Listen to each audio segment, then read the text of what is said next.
여러분, 안녕하세요. 저는 곧 40을 앞둔 평범한 직장인입니다. 친정에서 보태주신 돈에 제 비상금까지 영혼까지 끌어모아 겨우 이 아파트를 장만했죠. 제가 안 먹고 안 입으며 죽어라 모은 피 같은 돈이었습니다. 하지만 피를 나눈 가족이라 해도 참 무섭더군요. 돈 앞에서는 철저하게 짐승으로 변하니까요.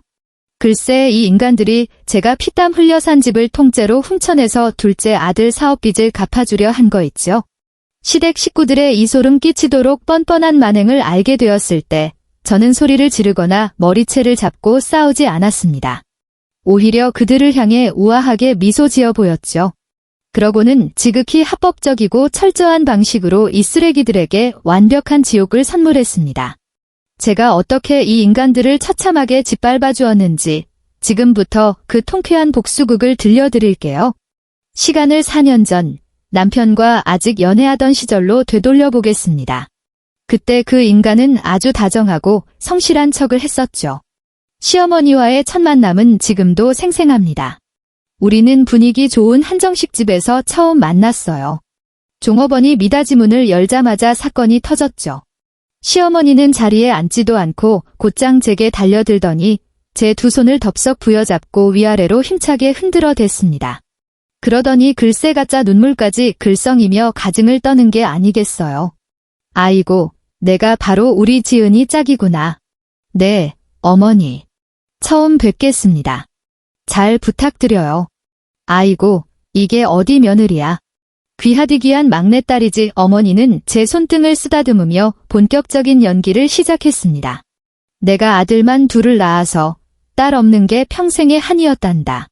이렇게 예쁘고 참한 아가씨가 우리 식구가 되다니 오늘부터 넌 며느리가 아니라 내 친딸이나 다름없어.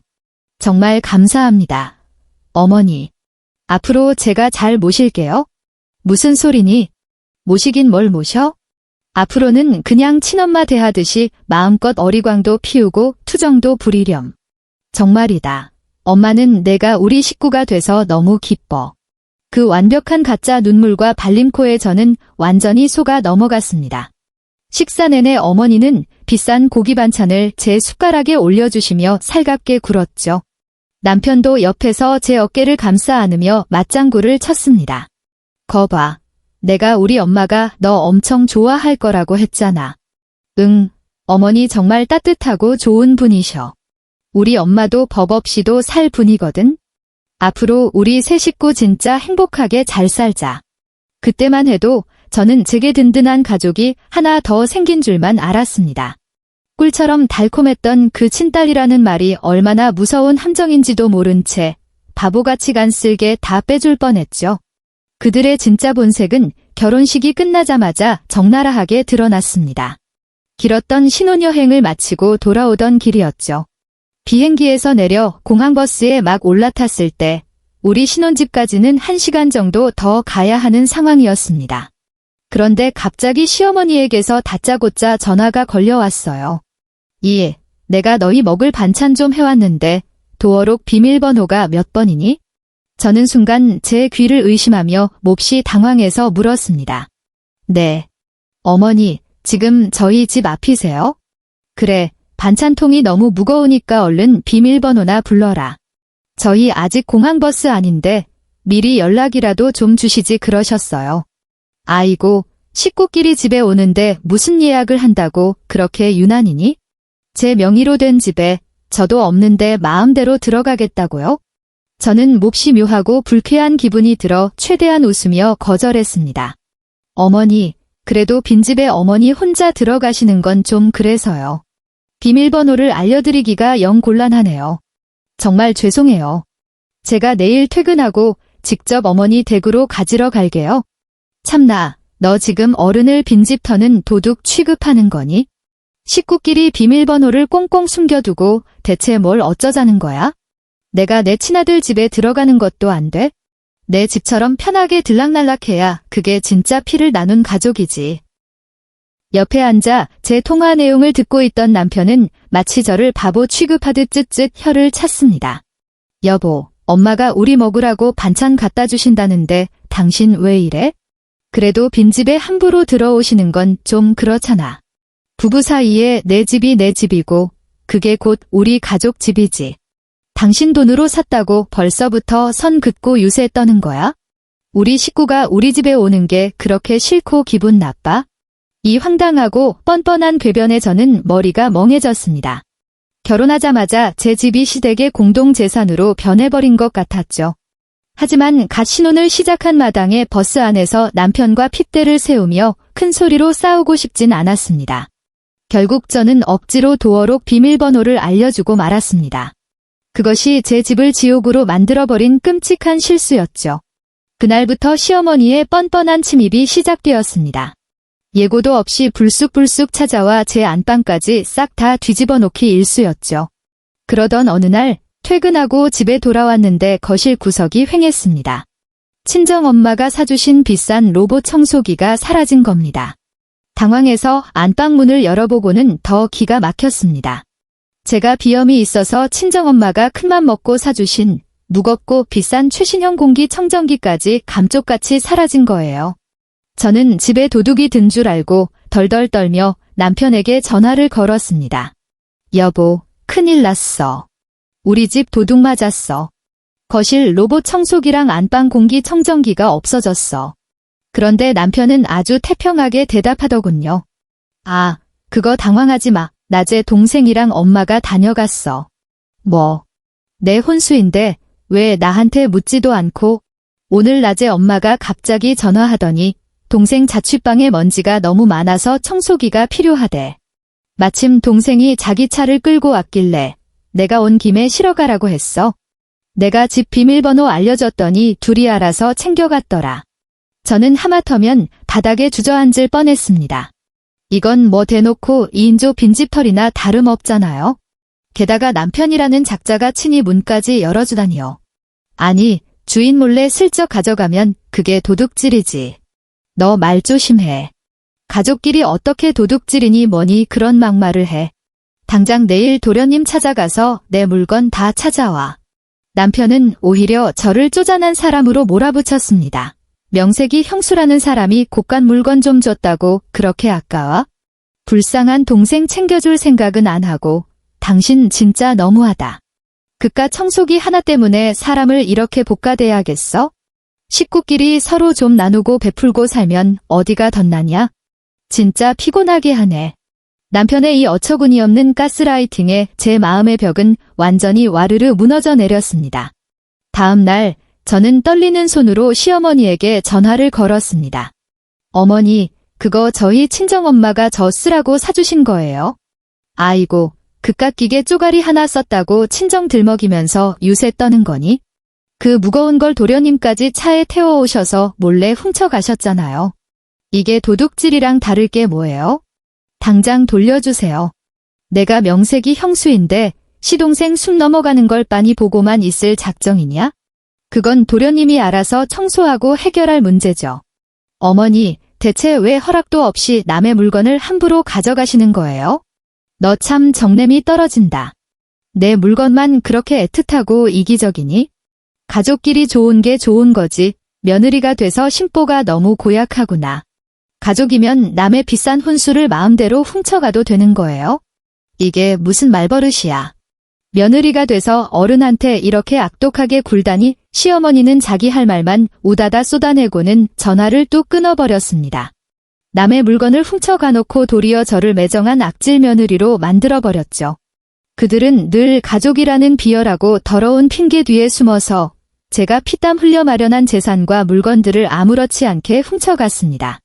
제가 정당하게 화를 내면 매사에 예민하게 구는 미친 여자로 몰아갔고요. 하지만 고구마 10개는 먹은 듯 억울하고 답답했던 이 나날들은 그리 오래가지 않았습니다. 제게는 그들을 철저히 파멸시킬 완벽한 계획이 있었으니까요. 매달 대출금을 갚아야 하는 날이 다가왔습니다. 점심값까지 아껴가며 죽어라 뛰어다니며 돈을 모은 건 온전히 저 혼자였죠. 이 집은 100% 제 돈으로 산 거니까요. 남편은 제 집에 얹혀 살면서 대출이자 한 푼 낸 적이 없었습니다. 게다가 이 인간은 아주 태평하게 월급날이 일주일이나 지났는데도 감감무소식이었습니다. 통장 잔고가 바닥을 드러내자 저는 소파에 누워 모바일 게임을 하던 남편에게 먼저 입을 열 수밖에 없었습니다. 여보, 이번 달 생활비 왜 아직 안 보내? 관리비랑 신용카드 결제일 다가오잖아. 남편은 휴대폰 화면에서 눈도 떼지 않은 채 대답했습니다. 아, 맞다. 나 이번 달 돈 한 푼도 없어. 뭐? 월급날 지난 지가 일주일인데 당신 주식이라도 해서 다 날려먹었어? 남편은 도리어 당당하게 고개를 들더군요. 아니, 엄마 치과 가서 임플란트 하시는데 내가 다 결제했지. 뭐라고? 어머니 치과 치료비를 왜 당신이 다 내? 도련님도 있는데 왜 매번 당신 혼자서 독박을 써? 저는 열이 뻗쳐서 남편의 게임기를 확 뺏어버렸습니다. 동생은 요즘 사업하느라 돈 들어갈 때가 많잖아. 내가 명색이 장남인데 그 정도도 못해. 그럼 내가 대출금 갚느라 등골 휘는 건 안 보여? 당신네 집에 살면서 대출금 한 푼 안 보태고 공짜로 사는 것도 모자라서 이제 밥까지 공짜로 먹으려고? 내 월급은 은행에 다 갖다 바치는데 당신이 생활비 안 주면 난 어떡하라고.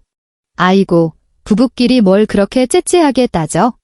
내 돈 편 가를 게 뭐 있어. 남편은 오히려 저를 속 좁은 여자 취급했습니다. 그냥 당신이 이번 달 생활비 다 내면 되잖아, 부부니까 내 엄마가 곧 당신 엄마인데 그게 아까워? 우리가 남이야? 식구끼리 너무 야박하게 굴지 마. 이건 제 경제력에 기생하려는 역겹기 짝이 없는 이기심이었습니다. 결국 그달 생활비는 제 마이너스 통장을 털어서 메꿔야만 했죠. 하지만 시어머니의 극단적인 편에는 정말 치가 떨릴 정도였습니다. 돈이 없다며 큰아들 월급은 임플란트 핑계로 다 뜯어가 놓고선 도련님이 사업 핑계로 덜컥 벤츠를 뽑아오자 아주 입이 귀에 걸리더군요. 아이고, 우리 둘째가 드디어 벤츠를 굴리는구나. 장하다, 장해. 사업하려면 이 정도 폼은 나야 남들이 얕보지 않지. 그러면서 비싼 십전대보탕에 녹용까지 지어다 바치는 거 아니겠어요? 며느리 혼수는 훔쳐가면서 아들 차 뽑은 데는 돈을 물쓰듯 하더군요. 그러다 얼마 후 친정아빠가 갑자기 쓰러지셨습니다. 허리 디스크가 터져서 응급실로 실려가 큰 수술을 받으셨죠. 저는 연차까지 내고 병실에서 밤새워 간호했습니다. 사돈이 입원하셨으니 저는 당연히 시어머니가 한 번쯤 병문안을 오실 줄 알았습니다. 그런데 병문안은커녕 위로 전화 한 통 없더군요. 참다 못해 제가 병원 복도에서 먼저 전화를 걸었습니다. 어머니, 저희 아빠 오늘 척추 수술 무사히 잘 마치셨어요. 아이고, 그래. 사돈어른 편찮으셔서 퍽이나 안 됐구나. 시간 나실 때 병원 한번 들여다보실 수 있으세요? 아빠가 자꾸 문밖을 보시며 사돈어른 언제 오시냐고 물으셔서요. 수화기 너머로 귀찮은 듯 앓는 소리가 들려왔습니다. 어휴, 내가 요새 무릎 관절이 쑤셔서 거길 어떻게 가니? 그래도 사돈이 큰 수술을 하셨는데 얼굴은 비추셔야죠. 우리 둘째가 요즘 벤츠 몰고 여기저기 뛰어다니느라 얼마나 고생이 많니? 내가 옆에서 따뜻한 밥이라도 챙겨 먹여야지 어쩌겠어. 저는 서운함과 황당함이 뒤섞여 따져 물었습니다. 새 차 뽑은 도련님 밥 차려주시는 게 그것보다 더 중요하세요? 너 예의 없게 어디서 감히 어른한테 말대꾸하며 가르치려 들어? 나 지금 국 끓이느라 바쁘니까 사돈어른 몸조리나 잘하시라고 해라. 그러고는 또 매정하게 전화를 뚝 끊어버리더군요. 찬바람이 쌩쌩 부는 병원 복도에서 저 혼자 남몰래 눈물을 훔쳐야만 했습니다. 며칠 뒤 주말, 저는 남편을 끌고 시댁으로 쳐들어갔습니다. 더 이상은 참을 수가 없어서 판을 엎어버릴 작정이었죠.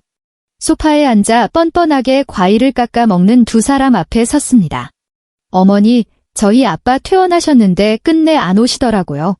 전화 한 통 없으시고 저 정말 너무 섭섭해요. 어머니는 사과를 씹으며 저를 흘겨보았습니다. 내가 무릎 아프고 밥 차리느라 바쁘다고 분명히 말하지 않았니? 넌 기어코 사람을 쥐 잡듯 잡고 숨통을 조여야 직성이 풀려? 아무리 그래도 사돈인데 이건 정말 사람에 대한 최소한의 도리도 없는 거잖아요. 그리고 어머니, 돈 없다고 제 남편 월급 싹 다 가져가셔 놓고선 도련님 비싼 녹용 지어주신 돈은 대체 어디서 나신 건데요? 전곡을 찔린 시어머니의 얼굴이 불그락부르락 달아올랐습니다. 옆에서 사과나 주워 먹던 남편이 발작을 시작했죠. 여보, 당신 대체 왜 매사에 그렇게 예민하게 굴어? 내가 예민해? 도련님 차 뽑을 때 녹용 바치는 거 당신도 봤잖아. 우리 아빠 병원비는 10원 한 장 안 보태고 위로 전화 한 통 없으면서 당신네 집에 살면서 이자 한 푼 안 내고 공짜로 살면서 양심이 있어? 당신이 내 입장이어봐. 화 안 나겠어? 내 입장에서 좀 생각해보라고. 그래도 엄마가 아기가 있어서 일부러 안 가신 건 아니잖아. 어른이 돈 좀 쓸 수도 있고 너무 바빠서 깜빡하셨을 수도 있지? 고작 이런 일로 핏대를 세우면서 따져야겠어. 남편은 철저하게 자기 엄마 편을 들며 저를 미친 여자 취급했습니다. 가족끼리 그냥 둥글게 넘어가면 안 돼? 매일 쥐똥만한 일로 집안 분위기 다 망치고 말이야. 시어머니도 지지 않고 가슴을 치며 피해자 코스프레를 시작했습니다. 내 비상금 털어서 불쌍한 내 새끼 약 좀 지어 먹인 게 죽을 죄를 지은 거구나. 며느리가 이렇게 무서워서야 앞으로 내 입에 밥 한 숟갈이나 맘 편히 넘기겠니? 시동생만 귀한 가족이고 우리 사돈은 완전 남인가 보다. 아이고, 지긋지긋해. 그 무서운 피해망상 좀 거둬라. 어쩜 머릿속에 피해망상만 가득 차서 보는 것마다 꼬투리니? 당신 오늘 대체 왜 이렇게 짜증나게 해? 당장 엄마한테 사과해. 어른한테 버릇없이 이게 무슨 짓이야? 두 사람이 환상의 호흡으로 저를 구석으로 몰아넣었습니다. 시어머니는 혀를 차고 남편은 저를 벌레 보듯 쳐다봤죠. 이런 짐승들과는 애초에 정상적인 대화가 불가능했습니다. 억울함을 토로할수록 저만 이상하고 예민한 여자가 될 뿐이었죠. 이 숨막히는 가스라이팅 핑퐁 속에서 저는 입을 꾹 다물었습니다. 그래, 당신들이 입만 열면 짓거리는 그 알량한 가족 타령, 똑똑히 기억해둘게. 저는 속으로 냉소를 삼키며 조용히 복수의 칼날을 갈기 시작했습니다. 마침내 친정엄마의 칠순 잔칫날이 다가왔습니다. 친척 어른들이 다 모이시는 자리라 분위기 좋은 식당을 예약해 두었죠. 안사돈의 칠순이니 저는 당연히 시어머니도 참석하실 줄 알았습니다. 그런데 잔치 시작 딱 1시간 전에 전화가 걸려 오더군요. 내가 어제부터 지독한 감기 몸살이라 도저히 못 가겠다. 어머니, 친척분들 다 와 계신데 안 오신다고요? 아이고, 노인네가 알아두었는데 어쩌겠니? 그래도 안사돈 칠순인데 어떻게든 오셔서 얼굴이라도 잠깐 비춰주세요. 됐어. 며느리 체면 세워주려고 내가 축의금 아주 두둑하게 넣었다. 돈 넉넉히 챙겨보냈으니 서운해하지 말고 끊어라. 그러고는 또 일방적으로 전화를 끊어버렸습니다. 화가 났지만 좋은 날이라 억지로 웃음을 참아야 했죠. 하지만 억지로 끌려온 남편의 태도는 더 가관이었습니다. 친척 어른들이 다 모여 덕담을 나누시는데 구석에 삐딱하게 앉아 모바일 게임만 하고 있는 겁니다. 보다 못한 제가 옆구리를 찔러가며 작게 속삭였습니다. 여보, 어른들 다 계신데 허리 좀 펴고 제대로 앉아. 아씨, 대체 언제 끝나는 거야? 짜증 나 죽겠네. 어른들 다 보시는데 빨리 폰이나 집어넣어. 내가 여기서 게임을 하든 말든 당신이 무슨 상관인데? 남편은 심지어 친척 아저씨들 면전에서 입이 찢어지라 하품까지 해댔습니다. 그러더니 시계를 힐끔거리며 저를 재촉하기 시작했죠. 밥 다 먹었으면 이제 집에 가지? 당신 미쳤어.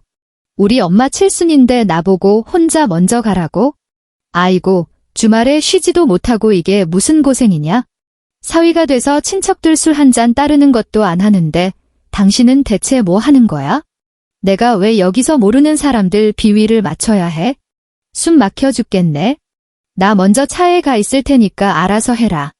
남편은 겉옷을 낚아채더니 그대로 휙 나가버렸습니다. 친정 부모님 얼굴에 제대로 먹칠을 한 셈이죠. 친척들 앞이라 소리도 못 지르고 입술만 꽉 깨물어야 했습니다. 잔치가 끝나고 파김치가 되어 집으로 돌아왔습니다. 옷도 갈아입지 않은 채 식탁에 앉아 축의금을 정리했죠. 문득 시어머니가 두둑하게 넣었다며 뻐기던 봉투가 생각났습니다.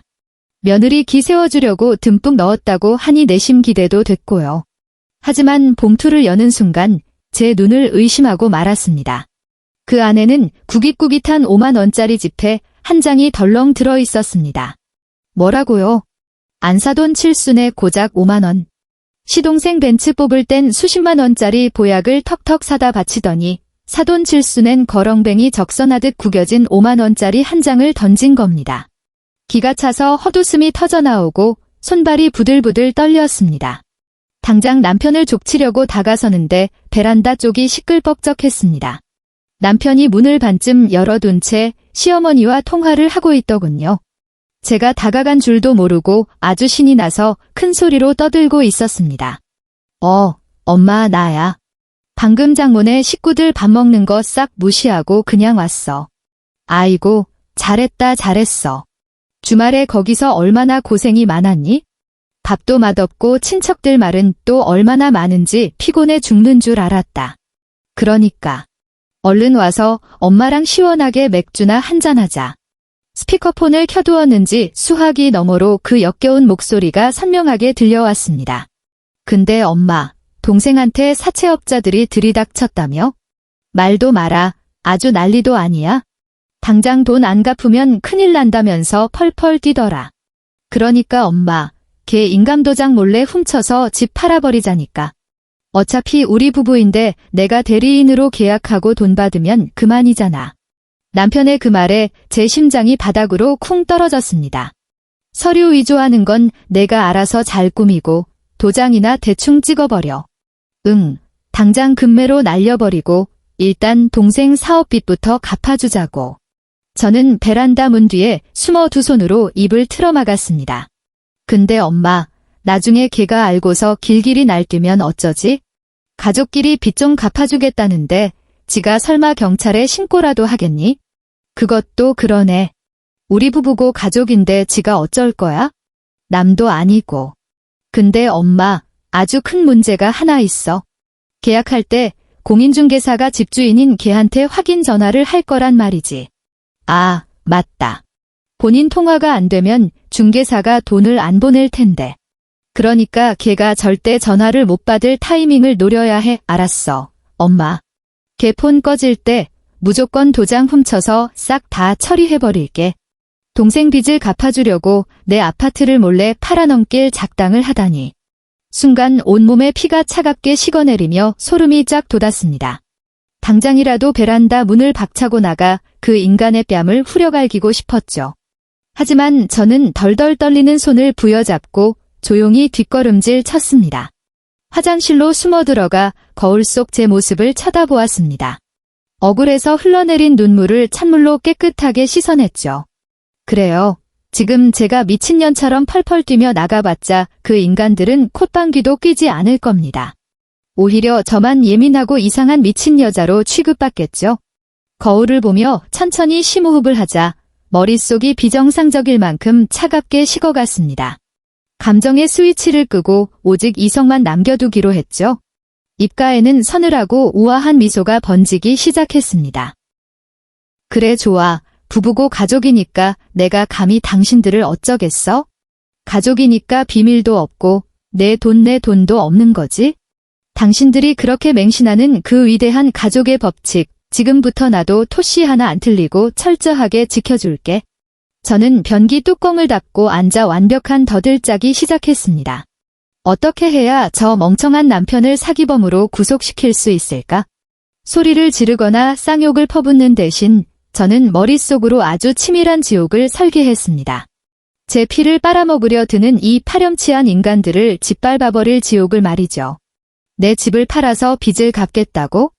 좋아, 완벽한 범죄 현장을 만들어주지. 매수자에게 고소당하고 은팔찌를 찰 때쯤이면 정신이 번쩍 들 거다. 그놈의 가족이라는 방패가 얼마나 날카로운 칼로 돌변하는지 뼈저리게 느끼게 해주마. 거울 속의 제 자신을 향해 싸늘하게 미소 지었습니다. 억울해서 눈물 찢던 멍청한 아내는 더 이상 없었습니다. 저는 남편이 덫을 완벽하게 물 때까지 차분히 기다리기로 했습니다. 다음 날 아침이 밝았습니다. 저는 어젯밤 베란다에서 들은 이야기는 까맣게 모르는 척 완벽한 연기를 펼쳤습니다. 콧노래까지 흥얼거리며 아침 식사를 준비했죠. 남편이 하품을 하며 걸어 나왔습니다. 저는 식탁에 마주 앉아 떡밥을 던졌습니다. 여보, 나 다음 주 월요일부터 출장 가. 출장.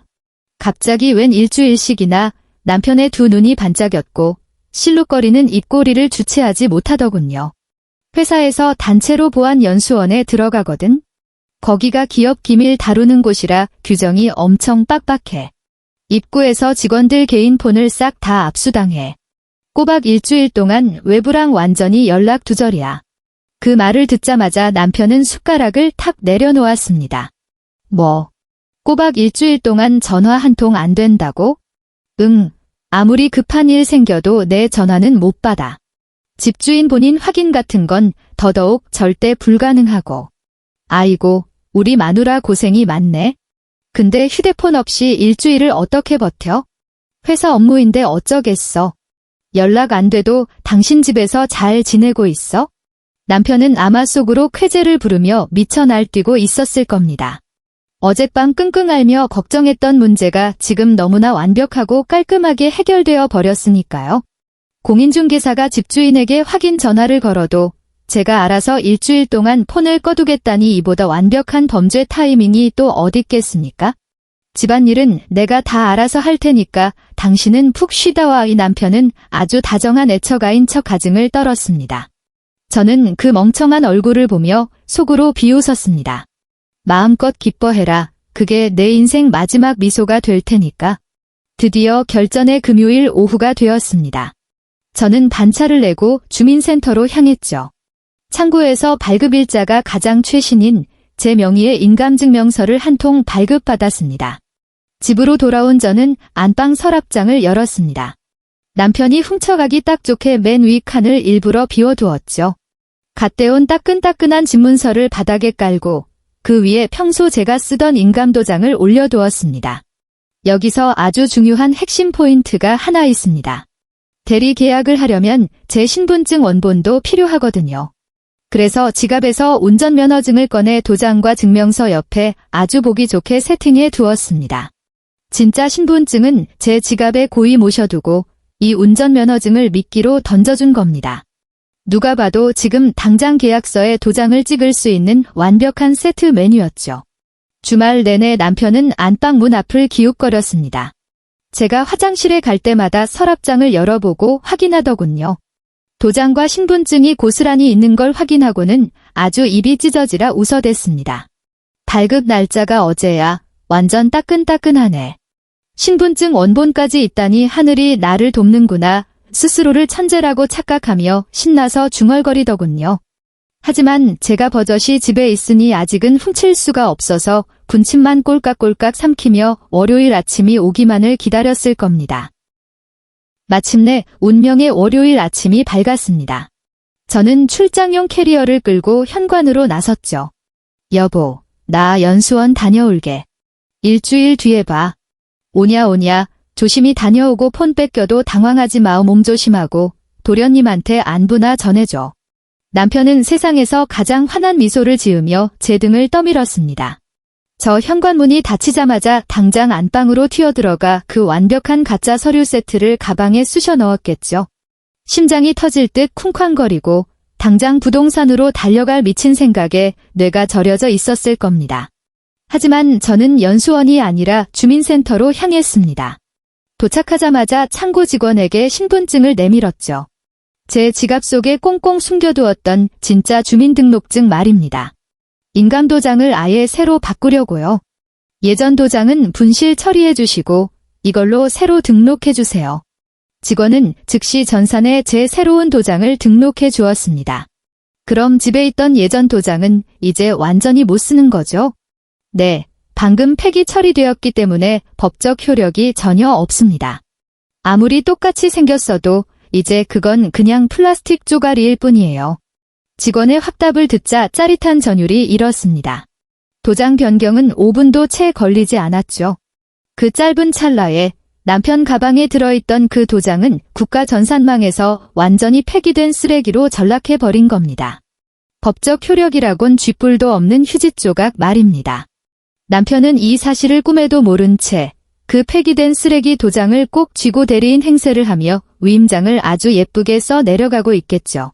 자기가 지금 얼마나 무시무시한 사기범의 길을 걷고 있는지 전혀 모른 채 말입니다. 그래, 그 가짜 도장으로 어디 한번 신나게 계약해봐라. 매수자의 돈이 내 통장으로 꽂히는 순간 넌 끝장이다. 이제 그놈이 완벽하게 더들무는 일만 남았습니다. 주민센터를 빠져나온 저는 미리 예약해둔 호텔로 향했습니다. 일주일 동안 푹 쉬면서 팝콘이나 뜯으며 구경할 작정이었죠. 그 가짜 서류로 남의 돈을 가로채는 완벽한 사기 범죄가 어떻게 완성되는지 가만히 지켜보기만 하면 될 일이었습니다. 남편의 인생이 어떻게 나락으로 처박힐지 상상하는 것만으로도 벌써 온몸이 짜릿해졌습니다. 더든 완벽하고 치밀하게 세팅되었습니다. 이제 탐욕의 눈이 먼 사냥감이 제 발로 교수대에 목을 들이밀 시간이었죠. 월요일 오후, 남편은 아주 기세등등하게 집을 나섰습니다. 가방 안에는 훔쳐온 가짜 서류들을 애지중지 품고 있었겠죠. 공인중개사 사무소 문을 박차고 들어가서는 아주 당당하게 자리를 잡고 앉았을 겁니다. 제가 식탁에 던져준 미끼들을 쫙 펼쳐놓고 말이죠. 위임장에는 대리인인 자기가 직접 돈을 받겠다고 적어 넣었을 겁니다. 중개사는 안경을 치켜올리며 서류를 꼼꼼히 살폈습니다. 아이고, 사모님 인감증명서가 아주 최신이네요. 발급일이 바로 지난주 금요일 오후고요. 제 아내가 출장 가기 전에 직접 떼어준 겁니다. 신분증 원본이랑 인감도장도 싹 다 챙겨왔고요. 아내가 워낙 바빠서 집하는 건 제게 전권 위임했습니다. 시세보다 1억 원이나 싼 초급매라서 먼저 입금하는 사람한테 무조건 넘길 겁니다. 육안으로 보면 도장 무늬는 완벽하게 일치했습니다. 그게 이미 폐기된 가짜 도장이라는 건 꿈에도 상상하지 못했겠죠. 남편은 중개소를 나서자마자 시어머니에게 전화를 걸었습니다. 엄마 나야. 방금 부동산에 집 내놓고 왔어. 아이고, 우리 아들 똑똑한 것 좀 봐, 고생했다. 서류 날짜가 아주 완벽해서 중개사도 껌뻑 속아 넘어갔어. 초급매라 진짜 며칠 안 걸릴 거야? 그래, 사채업자들한테 이틀만 더 기다리라고 해. 엄마, 이제 동생 빚 갚는 건 시간 문제야. 걱정 마. 두 인간은 자신들이 천재 사기꾼이라도 된 양신이 나서 난리를 쳤을 겁니다. 워낙 싸게 내놓은 탓에 매수자는 금방 나타났습니다. 화요일 아침, 부동산에서 가계약이 진행되었죠. 깨끗한 등기부등본을 확인한 매수자는 송금할 준비를 마쳤습니다. 이때 중개사가 마지막으로 제게 전화를 걸었습니다. 집주인 본인에게 최종 확인을 거치기 위한 절차였죠. 당연히 제 폰은 까맣게 전원이 꺼진 상태였습니다. 제가 호텔방에 폰을 던져두고 전원을 완전히 차단해버렸거든요. 어쩌죠? 사모님과 연락이 안 닿는데요. 전원이 꺼져 있다고 나오네요. 중개사가 당황하자 남편은 본격적으로 가증을 떨기 시작했습니다. 제가 어제 말씀드렸잖아요. 제 아내 보안 연수원 들어갔다고요. 거긴 기업 기밀이라 일주일 동안 폰 싹 다 압수당합니다. 폰이 없으니 은행 앱 인증도 다 막혔고요. 이 위임장 보세요. 대리인이 돈 받는다고 명시되어 있잖아요. 아내 신분증 원본이랑 인감도장 다 확인하셨으니 매수자분은 그냥 제 계좌로 가계약금 쏘시면 됩니다.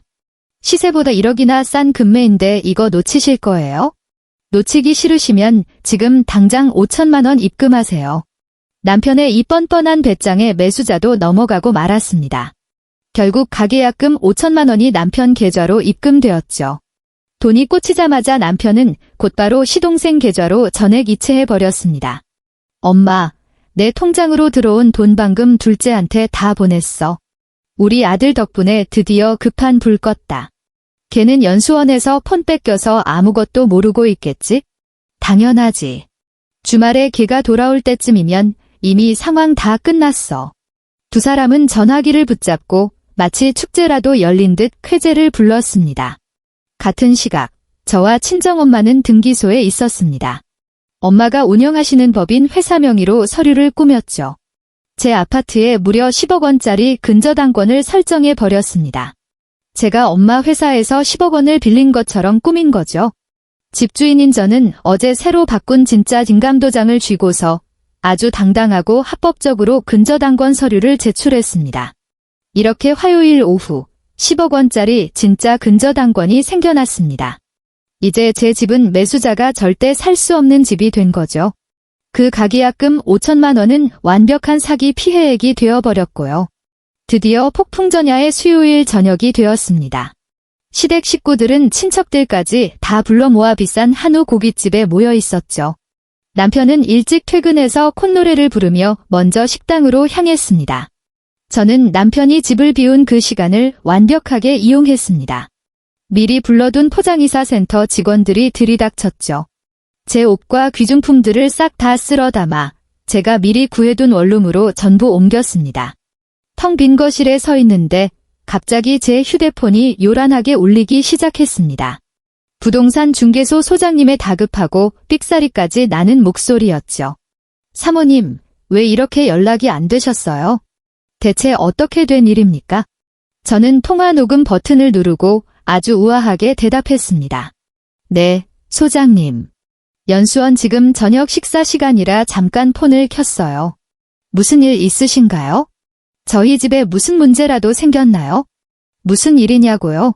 방금 등기소 때 보니까 사모님 집에 10억짜리 근저당권이 설정되어 있잖아요. 네. 제 집에 10억 원짜리 빚이 생겼다고요? 어제 계약할 때만 해도 깨끗했는데 갑자기 10억이 어디서 튀어나온 겁니까? 사모님, 남편분이 대리인으로 집 팔아서 돈 다 가져가셨잖아요. 위임장도 제가 다 확인했는데 이 근저당권 대체 뭡니까? 그때 저는 아주 차갑게 얼어붙은 목소리로 폭탄을 던졌습니다. 소장님, 제 남편이 계약서에 찍은 그 도장, 그거 제가 월요일 아침에 주민센터에서 폐기 처리한 가짜 도장이에요. 네. 가짜라고요? 인감증명서 문이랑 똑같았는데요. 네, 겉보기엔 똑같겠지만 전산상으로는 이미 폐기된 쓰레기입니다. 소장님은 법적 효력이 전혀 없는 위조사문서에 완벽하게 속으신 거예요. 저는 집을 내놓은 적도 없고 돈 한 푼 받은 적도 없습니다. 네. 그럼 우리 매수자가 사기를 당했다는 말씀이십니까? 지금 매수자분 자기가 사기당한 거 알고 길길이 날뛰면서 난리가 났겠네요. 당장 남편한테 가계약금 5천만 원 토해내라고 하세요. 어머, 큰일 났네. 저는 지금 당장 그 사기꾼 잡으러 갈 겁니다. 이 통화 내용 제가 다 녹음했으니까 소장님은 얼른 제 남편 사기죄로 고소하세요. 저는 미소를 지으며 휴대폰을 코트 주머니에 넣었습니다. 거울을 보며 새빨간 립스틱을 정성껏 발랐죠. 그러고는 그 기생충들이 모여있는 최고급 한우 고깃집으로 향했습니다. 발걸음이 어찌나 가벼운지 당장이라도 춤을 출 것만 같았죠. 마음껏 그 비싼 한우를 씹어 넘겨라. 마지막 육즙 한 방울까지 싹싹 긁어 모아 즐기시지. 그게 당신들이 사기전과자로서 삼킬 수 있는 최후의 만찬일 테니까. 저는 제가 화려하게 등장할 그 룸문 앞까지 우아하게 걸어갔습니다. 제가 한껏 차려입고 도착한 곳은 최고급 고깃집이었습니다. 문 앞에 다다르자 안에서 시끌벅적한 웃음소리가 새어나오더군요. 아이고, 우리 큰아들 덕분에 고기가 입에서 살살 녹는다. 둘째 빚도 싹 다 갚고 우리 식구 이렇게 모여있으니 얼마나 좋니? 시어머니의 그 교활한 목소리에 제 입꼬리가 살짝 올라갔습니다. 이게 다 엄마가 절 믿고 맡겨주신 덕분이죠. 제가 누굽니까? 속이 다 시원하네요. 그깟 아파트 하나 파는 거 일도 아니죠. 남편의 낄낄거리는 웃음소리에 저는 깊은 숨을 들이마셨습니다. 그러고는 룸문을 벌컥 열어젖혔습니다. 불판 위에서는 비싼 소고기가 지글지글 익어가고 있었죠. 친척 어른들까지 다 모여서 축배를 들여다 갑자기 나타난 저를 보고 모두가 얼어붙었습니다. 소주잔을 들고 있던 남편은 눈알이 튀어나올 듯 놀라더군요. 여보. 당신이 왜 여기 있어? 연수원 간 거 아니었어? 저는 대답 대신 가방에서 서류 봉투와 휴대폰을 꺼냈습니다. 그러고는 보란듯이 불판 옆에 탁 소리 나게 던졌죠. 어머니, 제 집 팔아서 도련님 빚 갚아주시니까 이제 속이 아주 시원하시죠? 저의 서늘한 한마디에 로마는 순식간에 찬물을 끼얹은 듯 조용해졌습니다. 남편은 당황하며 제가 던진 서류를 슬그머니 집어들었죠. 너 지금 어른들 다 계신 데서 갑자기 무슨 헛소리를 하는 거야? 무슨 헛소리? 내가 내 도장 훔쳐서 내 집 팔아먹은 거 말이야. 남편은 억지 웃음을 쥐어짜며 저를 미친 사람 취급하려 들었습니다. 당신 연수원에서 너무 피곤했나 보네. 다들 오해하지 마세요. 그 뻔뻔한 연기력은 참 한결같네. 그거 등기부등본이야. 저기 빨간 줄 그어진 거 보이지? 내 집에 빚이 생겼어. 남편은 덜덜 떨리는 손으로 종이를 펼쳤어. 어쩌지? 나 어제 그 집 담보로 10억 빌렸어. 지금 그 집 10억짜리 빚이 있어서 계약 파기됐어. 뭐? 10억 빚. 이게 대체 무슨 소리야? 남편의 얼굴은 순식간에 백지장처럼 새하얘졌습니다. 시어머니도 놀라서 젓가락을 바닥에 떨어뜨리며 사색이 되었죠. 무슨 10억? 너 설마 몰래 집 담보로 돈 빌렸니? 아이고, 그 돈 제가 쓴 거 아니에요? 당신 아들이 친사기극 뒷수습하는 중이거든요. 저는 식탁에 올려둔 휴대폰 화면을 가볍게 터치했습니다. 미리 녹음해둔 부동산 소장님과의 통화 내용이 흘러나왔죠. 휴대폰 스피커를 통해 소장님의 찢어지는 비명소리가 울려 퍼졌습니다. 아니, 사모님. 집에 갑자기 10억짜리 빚이 생기면 어떡합니까? 남편분이 서류 들고 와서 5천만 원 다 가져가셨잖아요. 지금 매수자 거품 물고 경찰서로 뛰어갔습니다. 당장 사기죄로 남편분 잡아넣겠다고 난리도 아니라고요. 그 목소리가 룸 안에 쩌렁쩌렁 울리자 남편은 헉하고 숨을 들이켰습니다. 친척들은 모두 입을 떡 벌린 채 저와 남편을 번갈아 쳐다봤죠. 지훈아, 이게 대체 어떻게 된 일이냐? 내가 남의 집을 몰래 팔았어. 큰아버지가 호통을 치자 남편은 사시나무 떨듯 온몸을 떨었습니다. 아닙니다. 큰아버지. 이 여자가 오해한 거예요? 오해. 내가 훔쳐간 그 도장. 나 월요일 아침에 이미 다 폐기 처리했어. 뭐? 도장을 폐기해. 그럼 내가 계약서에 찍은 그 도장은? 남편은 그제야 사태의 심각성을 깨닫고 눈알을 미친 듯이 굴려댔습니다. 맞아. 내가 찍은 건 법적 효력 하나 없는 가짜 쓰레기 도장이야. 넌 위조 서류로 남의 계좌에 있는 돈을 탈탈 털어간 거지. 경찰들이 흔히 말하는 아주 완벽한 사기 범죄 말이야. 시어머니는 큰 충격을 받은 듯 가슴을 부여잡고 격렬하게 기침을 해댔습니다. 그럴 리가? 도장이 가짜라고? 내가 똑같은 거 두 눈으로 똑똑히 확인했는데. 빚은 또 뭐고 이게 대체 무슨 일이란 말이냐? 어머니, 아드님 참 똑똑하시네요. 위조 서류로 남의 돈 싹 다 훔치더니 이제 아드님은 뼛속까지 사기 전과자가 되셨어요. 저는 아주 여유롭게 팔짱을 끼고 두 사람을 내려다보았습니다. 당황한 남편은 수치심에 얼굴이 시뻘겋게 달아올랐습니다. 친척들 앞에서 아주 철저하게 사기꾼으로 낙인 찍혀 개망신을 당했으니까요. 남편은 이성을 잃고 의자에서 벌떡 일어나 길길이 날뛰었습니다. 이 독한 년, 내가 감히 남편한테 이런 함정을 파? 출장 간다고 뻥치고 뒤통수를 쳐. 저를 향해 삿대질하며 쌍욕을 퍼붓는 꼴이 아주 우스웠습니다. 함정. 난 그냥 내 도장 새로 바꾼 것뿐인데 몰래 내 도장 훔쳐가서 사기친 건 바로 너잖아. 당장 그 10억 빚 갚아. 빨리 취소하라고. 매수자가 고소하면 나 진짜 감방 간다고. 이 미친년아. 시어머니도 밥상을 세게 내리치며 히스테릭하게 소리를 질렀습니다. 내가 며느리 돼서 어떻게 하늘 같은 남편을 경찰서에 쳐넣으려 들어? 내가 사람이니? 당장 빚 갚고 그 사람한테 가서 무릎 꿇고 빌어. 불쌍한 시동생 빚 좀 갚아주려 한 걸 가지고 가족끼리 어떻게 이렇게 독해? 그 5천만 원 돌려주면 될 거 아니야. 여기서 유난 떨지 마. 그들의 이 뻔뻔한 궤변에 저는 헛웃음을 쳤습니다. 어머니, 그 5천만 원 이미 도련님 계좌로 싹 다 넘기셨잖아요. 사채업자들한테 다 넘어갔을 텐데 무슨 수로 돌려주실 건데요? 그리고 그 10억은 저희 친정엄마 회사에서 빌린 진짜 빚이에요. 내가 감방에 가든 말든 내 알바 아니니까 내가 알아서 해. 남편이 제 멱살을 잡으려 달려드는 걸 차갑게 뿌리쳤습니다. 어디서 감히 사기꾼 주제에 남의 몸에 함부로 손을 대? 두 분이서 나란히 감방에서 콩밥이나 드시면서 그 끈끈한 가족의 맘껏 누리시죠.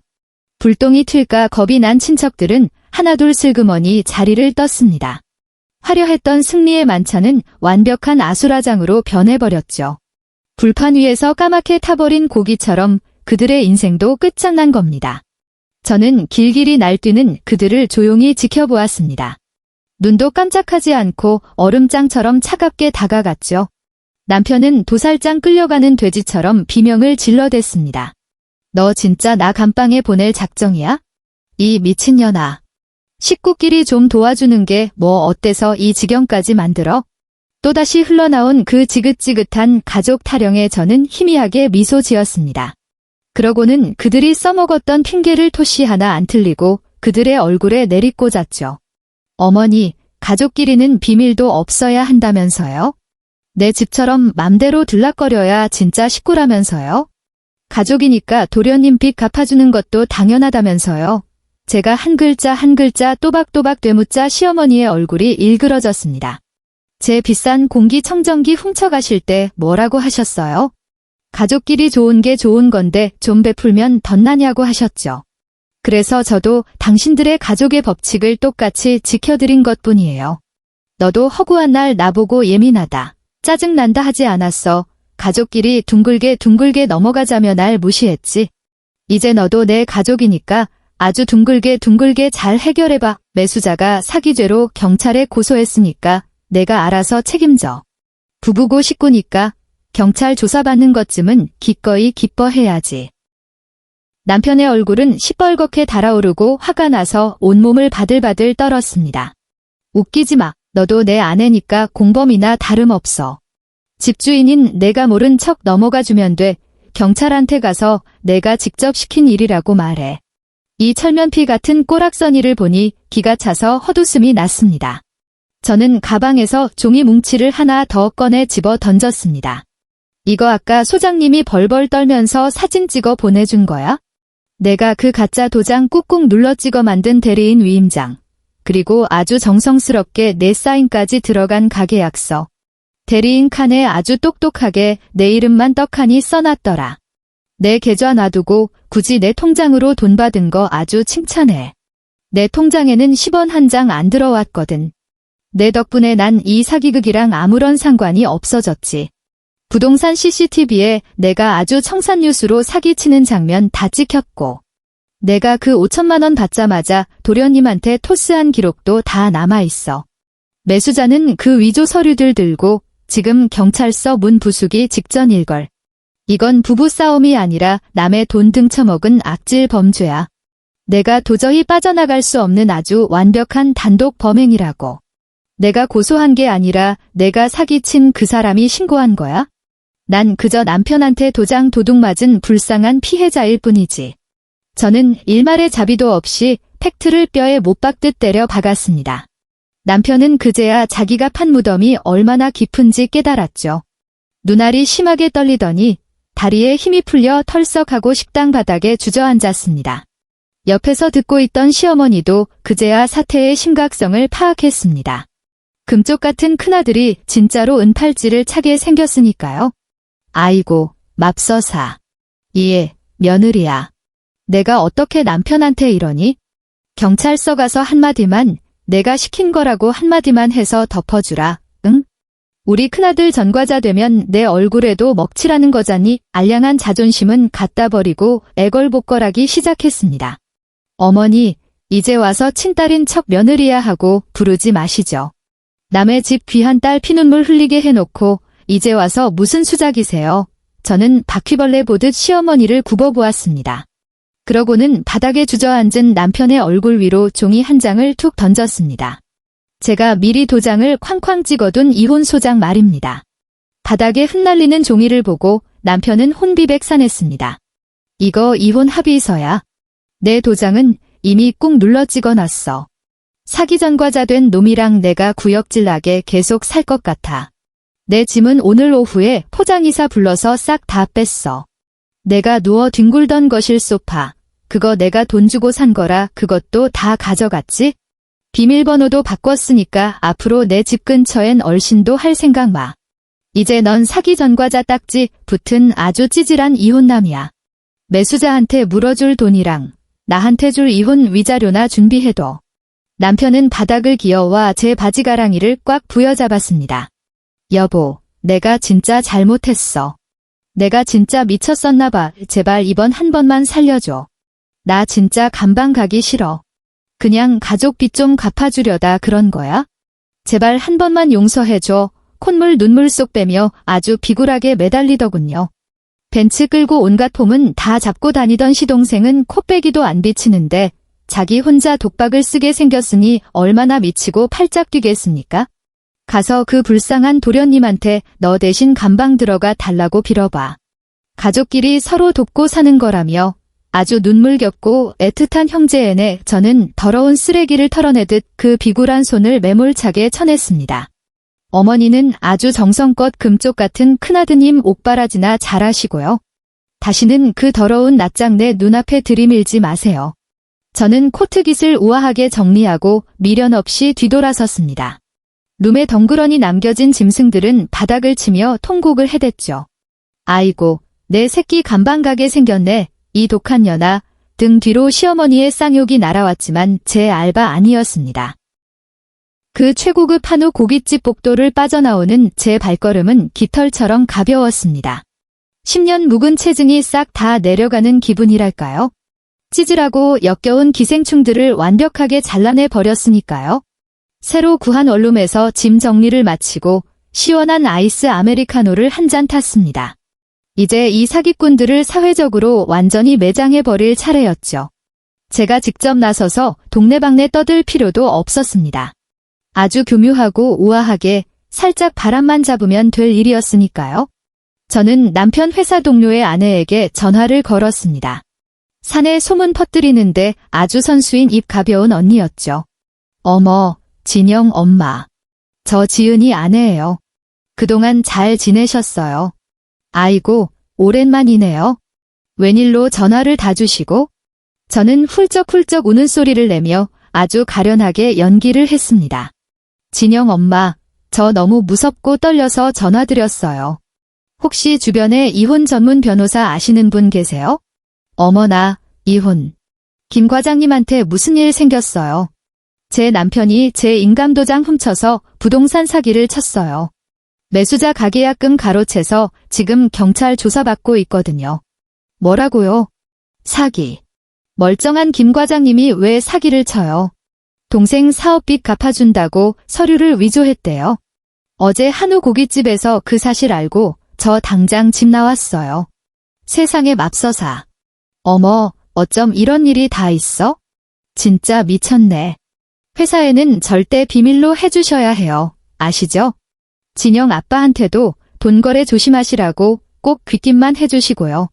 저 너무 무서워서 소장님이 보내준 사진 진영 엄마한테도 좀 보내드릴게요.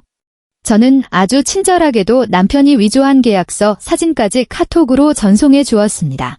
어머, 이 또라이 좀 봐. 대리인 칸에 자기 이름 떡하니 써놨네. 자기야, 걱정 마. 내가 진짜 좋은 변호사 알아봐 줄게. 입 가벼운 사람한테 비밀 지켜달라고 하는 것만큼 확실하고 짜릿한 소문 퍼뜨리기가 또 어딨겠습니까? 명예훼손 고소는 완벽하게 피해가면서 소문은 쫙 퍼지게 만든 거죠. 발 없는 말이 천리를 간다더니 그 속도가 장난이 아니더군요. 사진까지 첨부된 소문은 날개를 달고 사내에 쫙 퍼졌습니다. 다음 날 아침 남편은 출근하자마자 부장실로 불려갔습니다. 김 과장, 자네 집안일 때문에 회사 이름까지 오르내리는 거 알아? 사내에 부동산 사기꾼이라고 소문이 쫙 깔렸는데 이게 대체 무슨 일인가? 아닙니다. 부장님. 그거 다 제 아내가 오해한 겁니다. 오해예요. 위조 계약서 사진이 사내 메신저방에 다 돌았어.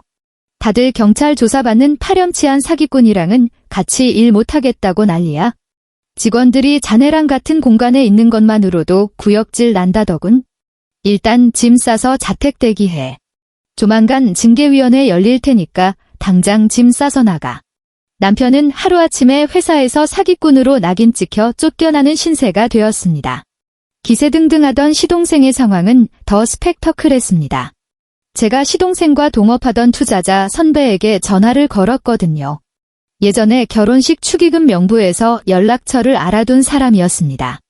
선배님, 저 지은이 아내인데요. 급히 드릴 말씀이 있어서요. 도련님이 제 도장으로 사기쳐서 빼돌린 돈이 선배님 쪽으로 넘어갔어요.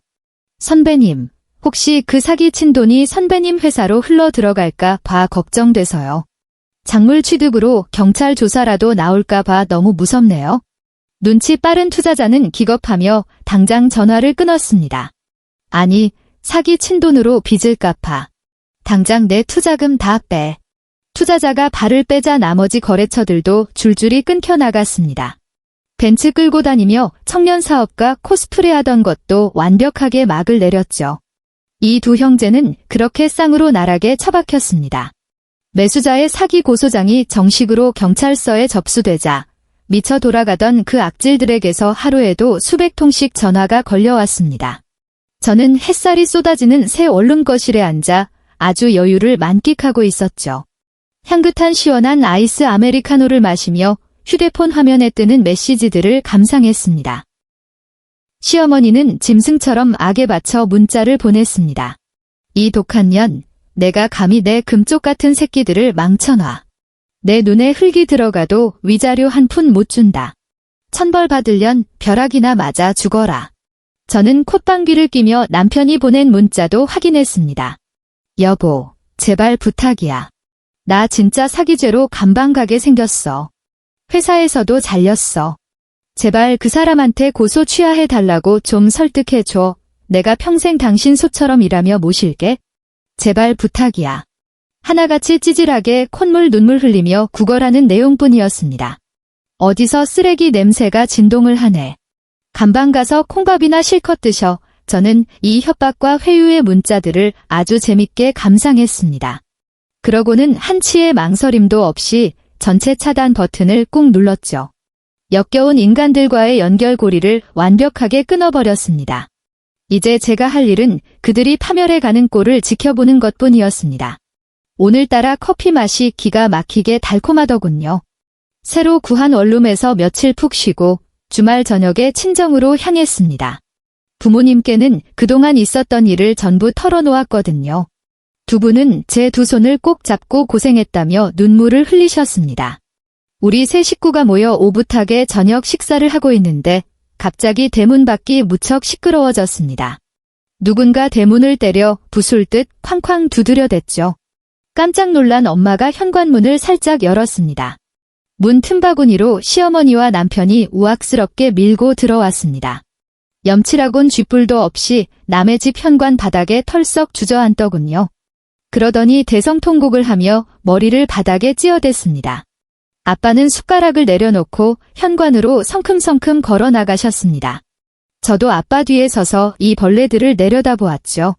내 귀한 딸 등쳐먹고 사기친 주제에 어디 감히 남의 집 대문까지 쳐들어와서 주정을 부려 아빠가 호통을 치자 시어머니가 바닥을 기어왔습니다.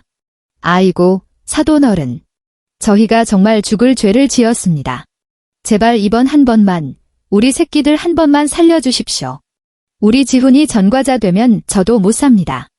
남편도 찌질하게 콧물을 흘리며 무릎을 꿇었습니다.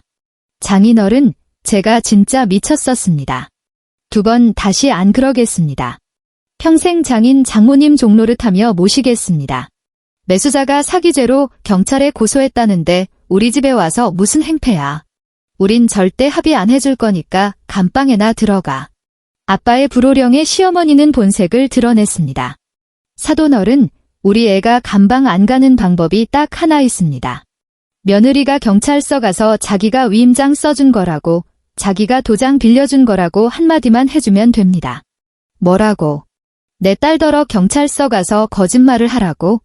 내 아들 사기친 거 덮어주려고 내 딸더러 위증을 하라는 거냐? 아빠는 기가 차서 뒷목을 잡으셨습니다. 저도 이 구역질 나는 뻔뻔함에 헛웃음이 다 나오더군요. 게다가 저희가 지금 매수자한테 합의금 물어줄 돈이 없습니다. 둘째가 빚쟁이들한테 돈을 다 줘버려서 5천만 원이 모자랍니다. 사돈께서 5천만 원만 빌려주시면 쟤네들 평생 이혼 안 시키고 제가 며느리 평생 상전으로 모시고 살겠습니다. 자기 아들 감방 안 보내겠다고 내 딸에게 위증을 강요하고 심지어 사기친 돈까지 내놓으라며 구걸을 하다니. 이 역겨운 이기심은 진짜 바닥이 없더군요. 굳은 표정으로 서 계시던 아빠가 헛웃음을 치셨습니다. 그러고는 거실 서랍장에서 낯익은 하얀 봉투 하나를 꺼내 들고 오셨죠. 바로 얼마 전 우리 엄마 칠순 때 시어머니가 던져두고 간 그 봉투였습니다. 아빠는 그 봉투를 시어머니 얼굴에 정통으로 집어 던지셨습니다. 봉투가 바닥에 떨어지며 구깃구깃한 5만 원짜리 지폐가 툭 삐져나왔죠. 사돈, 이거 뭔지 똑똑히 기억나시죠? 시어머니는 그 구겨진 지폐를 보고 얼굴이 사색이 되었습니다. 사돈이 이 봉투 주실 때 제 집사람 칠순 잔치에서 뭐라고 하셨습니까? 며느리 기 세워주려고 두둑하게 넣었으니 서운해하지 말라 하셨죠. 내 딸 피눈물 흘리게 할 땐 그렇게 신나게 웃으시더니 이제 경찰서 갈 일 생기니까 내가 사돈으로 보입니까? 칠순 잔치에 거렁뱅이 적선하듯 던져준 이 꼬깃꼬깃한 5만 원. 아들 사기죄 변호사 수임료로 잘 쓰십시오. 이만 가보세요. 아빠의 차갑고 뼈를 때리는 호통에 두 모자는 꽁꽁 얼어붙었습니다. 장인어른, 그건 저희 어머니가 순간 헷갈리셔서. 제가 진짜 동생 벤츠라도 팔아서 돈 구해오겠습니다. 제발 부탁드립니다. 남편이 입을 떼며 변명하려 들자 아빠는 매섭게 몸을 돌리셨습니다. 그러고는 주방 다용도실에서 무언가를 한 바가지 퍼 들고 오셨습니다. 김장할 때 쓰는 굵은 소금이었죠. 아빠는 소금을 한 움큼 쥐더니 시어머니 머리 위로 확 뿌려버렸습니다. 아이고, 따가워. 사돈어른, 대체 왜 이러십니까? 남의 귀한 자식 등골 빼먹으려는 사기꾼 놈들. 당장 썩어지지 못해 이번엔 아빠가 남편의 정장 등짝에 소금을 팍팍 뿌려댔습니다. 뻔뻔하게 남의 집 현관을 기웃거려 썩 나가 굵은 소금이 시어머니의 파마머리와 남편의 양복에 우수수 쏟아졌습니다. 아빠는 마지막 남은 소금까지 현관 바닥에 쫙 뿌려버리셨죠. 당장 안 나가면 무단침입으로 경찰에 신고할 겁니다. 지들이 사기쳐놓고 어디 감히 내 딸한테 위증을 부탁해. 아빠는 빗자루까지 들고 나와 현관에서 그들을 싹싹 쓸어내셨습니다. 시끄러운 소리에 동네 사람들도 대문 밖으로 나와 구경을 했습니다. 어머나, 저 집 사위가 며느리 집으로 10억 사기친 놈이래. 세상에, 어쩜 저렇게 뻔뻔하게 장모님 댁에 와서 돈을 내놓으라 난리람. 저 시어머니는 자기 아들 감방 안 보내겠다고 며느리더러 거짓말하라고 시켰다며.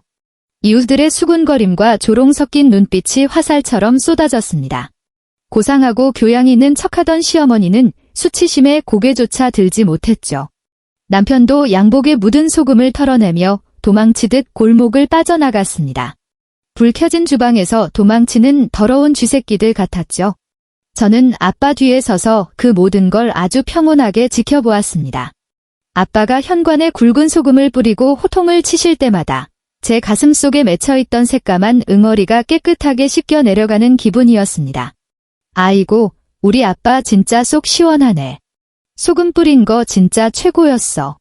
사기꾼 기생충들은 이렇게 소금 팍팍 쳐서 쫓아내야 속이 시원하지. 저와 부모님은 마주보며 통쾌하게 웃었고 우리 가족의 완벽한 승리를 축하했습니다. 그 요란했던 폭풍우가 지나가고 6개월이 흘렀습니다. 법원에서 제2혼 소송도 아주 깔끔하게 승소했죠. 두둑한 이혼 위자료까지 받아내며 철저하게 남남이 되는 서류에 도장을 찍었습니다. 형사재판 결과는 더 속이 다 시원했습니다.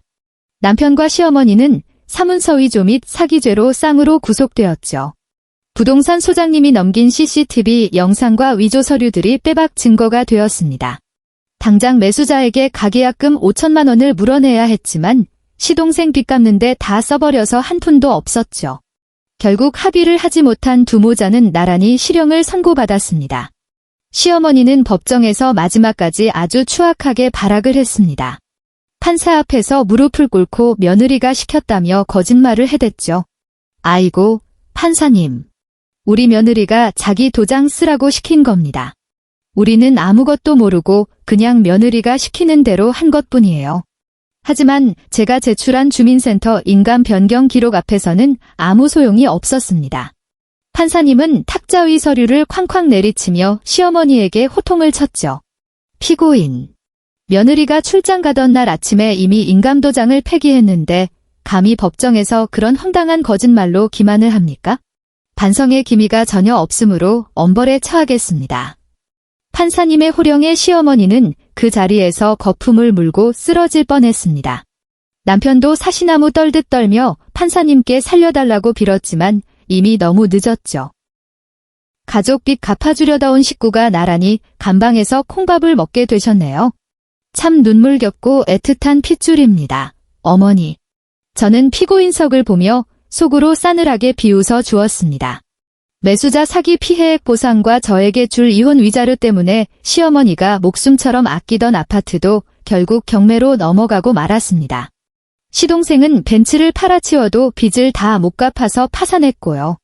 지금 형이랑 엄마는 감방에서 콩밥 먹고 있는데 본인 혼자 싸구려 고시원을 전전하며 비참하게 지낸다고 하더군요. 남이 피땀 흘려 산 집을 도둑질해서 지들 배 불리려 한 탐욕의 대가치고는 이보다 더 완벽하고 정의롭고 처참한 결말이 없었죠. 모든 재판이 끝난 후 저는 친정엄마 회사로 향했습니다. 제 집 등기부등본에 걸려있던 그 10억짜리 가짜 빚을 지우기 위해서였죠. 엄마와 함께 서류를 제출하고 그 근저당권을 아주 깔끔하게 말소시켰습니다. 마침내 제 아파트는 티끌 하나 없이 완벽하게 제 명의로 된 깨끗한 재산으로 돌아왔습니다. 그날 저녁, 저는 마음고생하신 부모님을 모시고 최고급 한정식집으로 향했습니다. 제일 비싼 코스 요리를 대접하며 부모님께 두툼한 봉투 하나를 건넸죠. 엄마, 아빠. 그동안 못난 딸 때문에 맘고생 많으셨어요. 이 돈으로 두 분이서 유럽으로 푹 쉬러 여행이나 다녀오세요. 봉투를 열어본 친정엄마는 눈시울을 붉히며 제 손을 꼭 잡으셨습니다. 아이고, 이게 우리 딸 죽어라 고생해서 번 돈인데 이렇게 선뜻 우리한테 줘도 돼? 이제 그 거머리 같은 인간들 다 떼어냈으니까 우리 딸 무조건 행복해야 한다. 당연하지, 엄마. 앞으로 이 딸이 평생 호강시켜 드릴게. 아빠도 헛기침을 하시며 아주 대견하다는 듯 제 어깨를 토닥여 주셨습니다. 든든하고 따뜻한 진짜 가족을 되찾으니 제 마음도 사르르 녹아내리더군요. 집으로 돌아와 완벽하게 제 명의로만 된 아파트 거실 한가운데 섰습니다. 시어머니가 불쑥 비밀번호를 누르고 쳐들어올 일도 남편이 뻔뻔하게 제 생활비를 뜯어갈 일도 더 이상은 없었죠. 오직 저 혼자만의 완벽한 평온과 자유가 집 안가득 차올랐습니다. 그 주말 저녁, 저는 화려한 원피스를 차려입고 고급 레스토랑으로 향했습니다. 언제나 제 편이 되어주었던 찐친들과 모여 시원하게 와인잔을 부딪혔죠. 자, 우리의 눈부신 싱글 라이프를 위하여 건배. 자기야, 그동안 진짜 맘고생 많았어. 앞으로는 그 돈으로 떵떵거리며 살아. 그 시어머니랑 전남편 감방 간 건 진짜 올여름 최고의 사이다였어. 앞으로 우리 돈 많은 화려한 싱글들끼리 막 여행도 다니고 꽃길만 걷자. 친구들의 열렬한 축하 속에 마시는 와인 맛은 정말 기가 막혔습니다. 내 인생을 갉아먹던 빈대들을 완벽하게 잘라내고 나니 진정한 해방감이 밀려왔죠. 그 짜릿한 자유의 맛은 평생 잊지 못할 겁니다. 저의 통쾌한 복수극, 다들 어떻게 들으셨나요? 꽉 막혔던 여러분의 속이 조금이나마 뻥 뚫리셨기를 바랍니다. 가족이라고 해서 무조건 참고 인내해서는 안 됩니다. 남의 호의를 당연한 권리인 줄 아는 인간들에게는 절대 자비를 베풀어선 안 되죠. 우리 인생을 갉아먹는 거머리들은 냉혹하게 밟아버려야 합니다. 아주 우아하고 차갑게 끊어내야만 진짜 내 인생을 되찾을 수 있으니까요. 오늘 사연으로 조금이라도 속이 시원해지셨다면 나가시기 전에 구독과 좋아요 꼭 부탁드립니다. 늘 건강하시고 평온한 하루 보내시길 바랍니다.